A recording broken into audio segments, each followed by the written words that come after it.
নমস্কার, আমি সায়ন। গল্প শুরুর গল্প চ্যানেলে আপনাদের আরও একবার জানাই স্বাগত। আজ শুনবেন সুকান্ত ভট্টাচার্যের লেখা ভদ্রলোক। গল্পটি কেমন লাগলো অবশ্যই কমেন্ট করে জানাবেন। ভালো লাগলে অবশ্যই লাইক, শেয়ার এবং সাবস্ক্রাইব করে দেবেন। তাহলে শুরু করা যাক।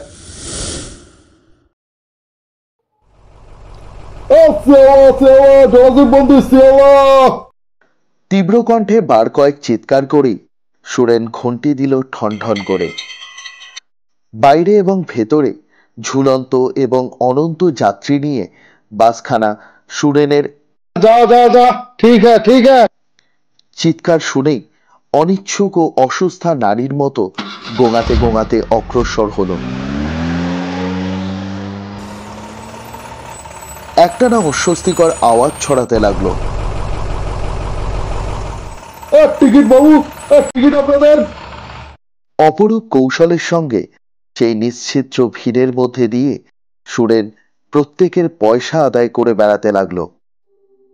আগে ভিড় তার পছন্দ হতো না অনর্থক খিটিরমিটির আর গালাগালি। কিন্তু ড্রাইভারের ক্রমাগত প্ররোচনায় আর কমিশনের লোভে আজকাল সে ভিড় বাড়াতে লেটেরও পরোয়া করে না। কেমন যেন নেশা লেগে গেছে তার। পয়সা, আরো পয়সা। একটি লোককে, একটি মালকেও সে ছাড়বে না বিনা পয়সায়। অথচ 2 মাস আগেও সুরেন ছিল সামান্য লেখাপড়া জানা ভদ্রলোকের ছেলে। 2 মাস আগেও সে বাসে চড়েছে, কন্ডাক্টর হয়ে নয়, যাত্রী হয়ে। 2 মাসে সে বদলে গেছে। খাকির জামার নিচে ঢাকা পড়ে গেছে ভদ্রলোকের চেহারাটা। বাংলার বদলে হিন্দি বলিতে হয়েছে অভ্যস্ত। হাতের রিস্টওয়াচটাকে তবুও সে ভদ্রলোকের নিদর্শন হিসাবে মনে করে। তাই ওটা নিয়ে তার একটু গর্বই আছে। যদিও কন্ডাক্টরই তার সয়ে গেছে, তবুও সে নিজেকে মজুর বলে ভাবতে পারে না। ঘামে বেচা খাকির জামাটার মতোই অস্বস্তিকর ওই মজুর শব্দটা। কন্ডাক্টর, বাঁধো বাঁধো। একটা অতিব্যস্ত প্যাসেঞ্জার উঠে দাঁড়ালো। তবুও শরীর নির্বিকার। বাস স্টপেজ ছাড়িয়ে চলে যাচ্ছে। লোকটি খাপ্পা হয়ে উঠল। কি শুনতে পাও না নাকি তুমি? সুরেনের চোখ পাকিয়ে বলল, আপনি তুমি বলছেন কাকে? তুমি বলবো না তো কি হুজুর বলবো? লোকটি রাগে গজগজ করতে করতে রাস্তায় লাফিয়ে পড়ল। প্যাসেঞ্জারদেরও কেউ কেউ মন্তব্য করলো, কন্ডাক্টরও আজকাল ভদ্রলোক হয়েছে, কালে কালে কতই হবে। একটি পান খেকো লুঙ্গি পরা লোক, বোধহয় পকেট মার, হেসে কথাটা সমর্থন করলো। বলল, মান না খেলে ঠিক থাকে না সালাটা দেমাক হয়েছে আজকাল। আগুন জ্বলে উঠল সুরেনের চোখে। না, একদিন নির্ঘাত মারামারি হবে। একটা প্যাসেঞ্জার নেমে গেল। ধাই ধাই বাসের গায়ে 2-3টে চাপড় মেরে চেঁচিয়ে উঠল সুরেন, যা যা যা ঠিক হ্যাঁ ঠিক হ্যাঁ। রাগে গড়গড় করতে করতে সুরেন ভাবল, ওহ, যদি মামা তাকে না তাড়িয়ে দিত বাড়ি থেকে, তাহলে কি এমন আর অপরাধ করেছিল সে?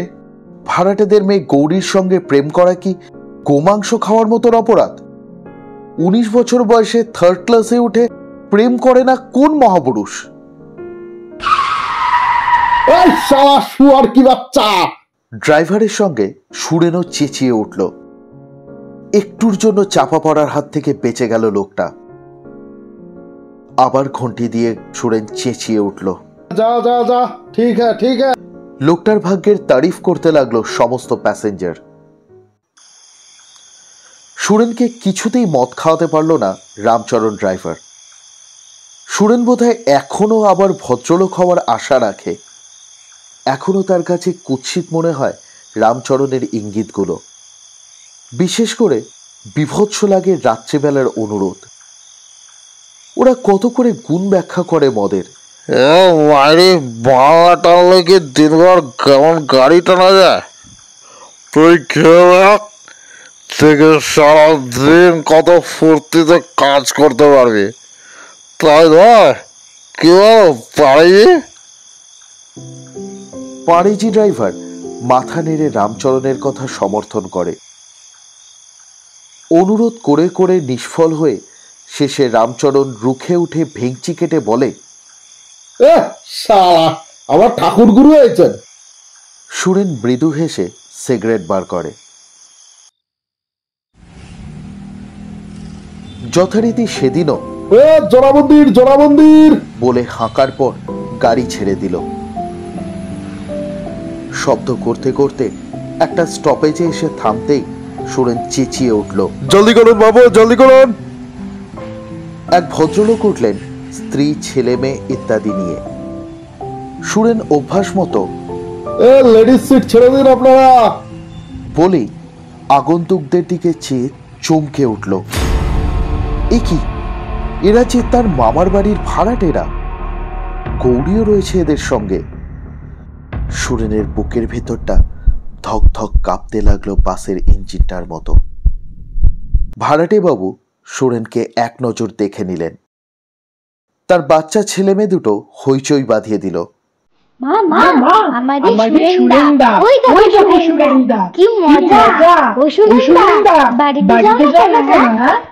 গাড়ি শুদ্ধ লোকের সামনে সুরেন বিব্রত হয়ে পড়ল। কিছুক্ষণ টিকিট দিতেই মনে রইল না তার। ভদ্রলোক ধমকি নিরস্ত্র করলেন তার ছেলে মেয়েদের। কেমন যেন গোলমাল হয়ে গেল সবকিছু।